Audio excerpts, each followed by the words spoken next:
The story of Robert Davila. You know who that is? No, you don't, because I do. 3 months ago, I gave khutbah in Fort Worth. I haven't been to that masjid in 4 or 5 years, and they invited me for some reason, and I went. And I gave khutbah there. My khutbah was about dua. An Egyptian fellow comes up to me, a young man came up to me afterwards, he goes, Allah fulfilled my dua today. And I said, what's your dua? He said, my dua was that Nu'man Ali Khan should meet Robert Davila. I was like, are you Robert Davila? He goes, nope, I am not Robert Davila. Robert Davila is my friend. But I think Allah is fulfilling my dua. I was like, fire away, I want to know. Robert Davila is a young man who lives in a town 40 minutes past Fort Worth. He was a farmer, young guy. And he was hit with some sort of genetic disorder that kicked in later on in his life, and he became paralyzed from the neck down. And he lives in a nursing home. Most people in that nursing home are 90 years, 100 years. They're really, really old people. And then there's, his room where he's paralyzed neck down. He's the only 30-something-year-old that is in the nursing home, okay? And he's been in that nursing home for the last 10 years. His family got a computer for him that's voice activated, so he can give voice commands, put a headphone on and Google stuff and search stuff so he can surf the web and find information. In his room, and by the way, staunch Christian family, the minister comes and prays for him every week and things like that. And his best friend was in the bed next to him. One of his best friends. He became best friends because he met him at the nursing home. This person was also paralyzed and he needed a new liver. Okay? A liver transplant. He was waiting for a liver transplant. And they used to talk about, God and things like that all the time. They were good friends. Finally, his best friend got a call that there's a donor available for the liver. So he's so excited. He goes, Robert, I'm going to miss you, but I'm going. I've got a donor. So they take his friend and they go into the operation, and his friend died at the operating table. Now his friend, who's also a Christian, the deceased friend, his sister, took one of the amulets of his friend, a crucifix, and she gave it as a gift to Robert. This is a reminder of your old buddy. So he hung it on the side of his hospital bed.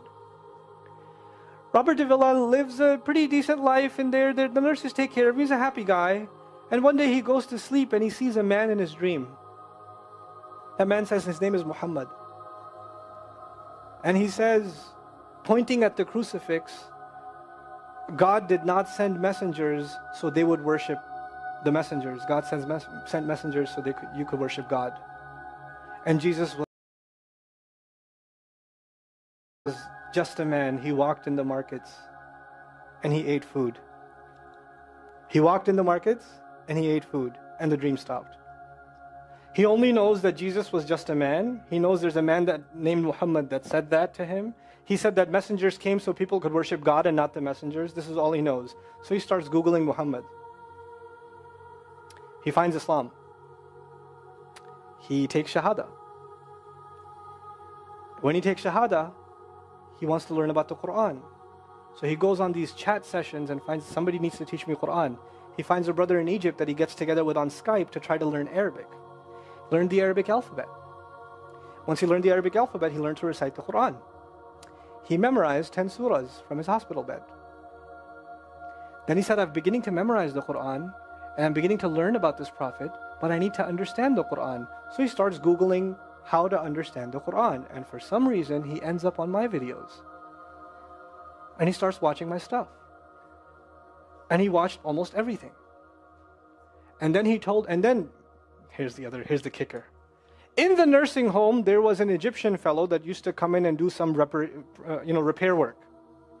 The Egyptian fellow has his own awesome story. The guy had basically lost faith. He wasn't religious. The nearest masjid to him was 50 miles away. So he didn't really go to Jum'ah much anymore. But he felt a spiritual void, so he started going to the church just to feel closer to Allah.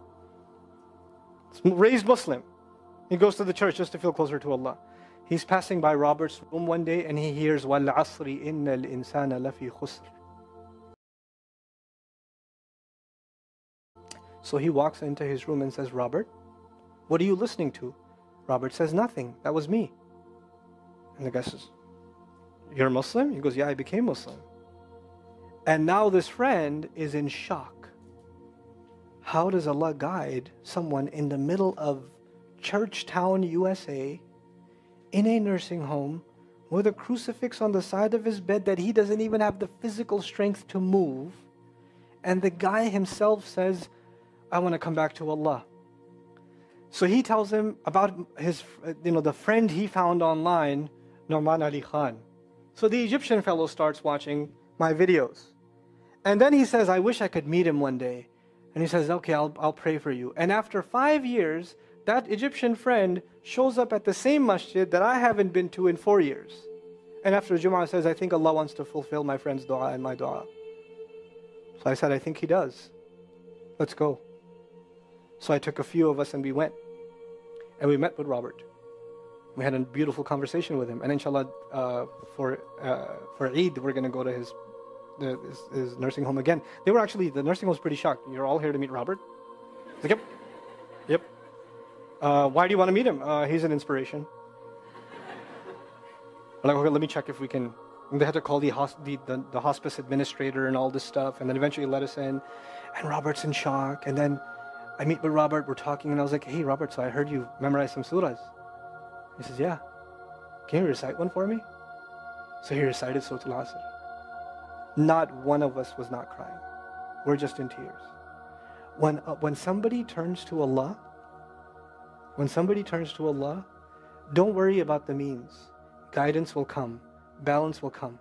I want to tell you some more about Robert because young guys are here. Young guys that play basketball. Young guys that are healthy. Young guys that have ambition. I told you what's his paralysis, from where to where? Neck down. He has a special wheelchair that has to hold pretty much every part of his body in place. He can't just sit in a wheelchair. It holds his neck and it holds every other part of his body in place because he has no control over his limbs. And he has to have a special van where the wheelchair locks in so that if it goes through a bump or whatever, he doesn't, receive the shock. So he made a request. He wants to go to the Friday prayer. They didn't have the special van, so they put him in a regular van. And so he went to the regular van and a few bumps and his spine got even more hurt. He went to Jumu'ah.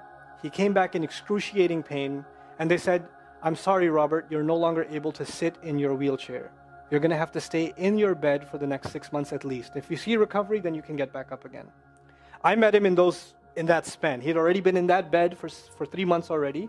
And the reason he was in that bed is he went to the Jumu'ah prayer. And he told me about the Jumu'ah prayer. He said, I've never felt more peace in my life than I was in that masjid. And you know what I'm going to do, Brother Norman? When I can sit in my chair again, I'm going to go to Jumu'ah. I'm going to go to the masjid because I've never felt like that before. There's someone who has nothing but control over his mouth and his eyes.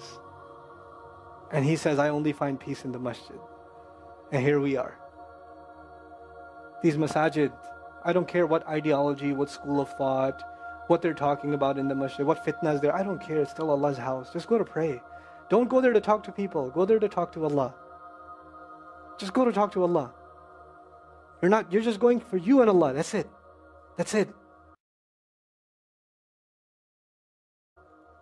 Other things will come, but you're not going for them. You're just going there to find peace. You'll become different people. If Allah can guide Robert Davila, Allah guide everybody. And then he said, sometimes I wonder why Allah put me in this position. And then I say to myself, what, am I kidding? Allah has given me so much. I am so grateful for what He gave me. And if this is the way He was going to bring me to Islam, it's all worth it. So worth it. You have Muslims that lose a little bit of health. And they say, why is Allah doing this to me? And this man, if you would think, nowadays atheists argue because of suffering, there's no God. If one man has in a position to say, I don't believe in God. If there was a God, why would I be in this position? It would be Robert Davila. That guy would say, I don't believe in God. If there was one, why would I be in this mess? And yet he's in this position, and I've never seen a face with more nur. Never. I've never seen a face that has more contentment on it. He's so satisfied with life. He's so happy. He's just happy. The last 7 or 8 khutbahs I've given are actually based on one sentence each on one sentence that he said in his conversation.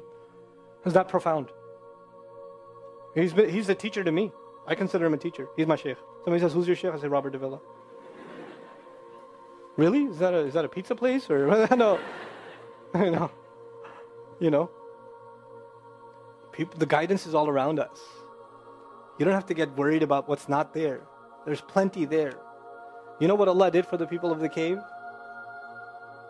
You know, He even guided them in where to sleep. You know, He even guided them on where to turn. As the sun was coming, they'd turn away from it. As the sun came from the other side, they turned the other way. Allah will guide you in your sleep when you make dua to Him. He'll even guide you in your sleep. Every toss and turn will be guided by Allah. Can you imagine? We shouldn't be skeptical in Allah's guidance. We shouldn't worry about how am I going to find balance. No, that's Allah's job to guide you. Your job is to talk to Him. Your job is to get sincere. That is the message I have for you. That is how we're going to find balance. Honestly. And if once you do that, once you become sincere to Allah, Allah will open doors. Allah will give you friends. Allah will give you teachers. Allah will give you access to resources, all of which are going to bring you closer and closer and closer to Him and to the truth and make life better for the people around you. This is really the gist of what I wanted to share with you.